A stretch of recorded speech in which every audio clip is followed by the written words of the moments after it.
नमस्कार शेतकरी मित्रांनो, एक वर्षात मोठी बातमी.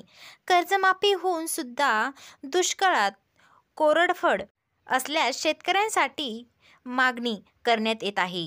सध्या राज्यात शिधावाटप असो किंवा डेटर असो, हे निवडणूक काळात राज्य सरकार दंग आहे. दुष्काळात ग्रुपला शेतकऱ्यांना वारंवार सोडण्यात आलेल्या पाण्याअभावी फळबाग जळून गेलेल्या काही चार मिळत नाही.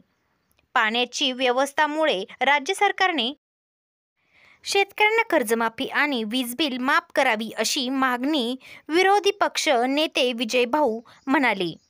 जालना येथे त्यांनी गुरुवारी पत्रकार परिषद घेण्यात आली. या पत्रकार परिषदेमध्ये बोलताना म्हणाले की शेतकऱ्यांना कर्जमाफी व वीज बिल माफी करावी असे ते बोलताना म्हणले.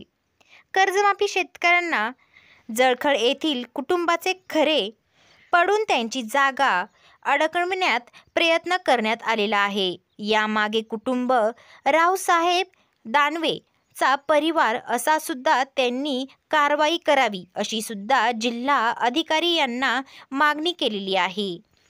तर शेतकरी मित्रांनो, तुम्हाला माहीत आहे का, त्या राज्यात दुष्काळात पडलेला आहे. काही भागात पाणी पिण्याची व्यवस्था नाही. जे जनावर आहे त्यांना सुद्धा पाण्याची अभावी त्रस्त आहेत. त्यामुळे शेतकऱ्यांना कर्जमाफी व वीज बिल माफी करावी अशी मागणी राज्याचे विरोधी पक्षाने विजय भाऊ यांनी दिली आहे. तर शेतकरी मित्रांनो, अशाच नवनवीन अपडेटसाठी आपल्या चॅनलला लाईक, शेअर आणि सबस्क्राईब करायला विसरू नका.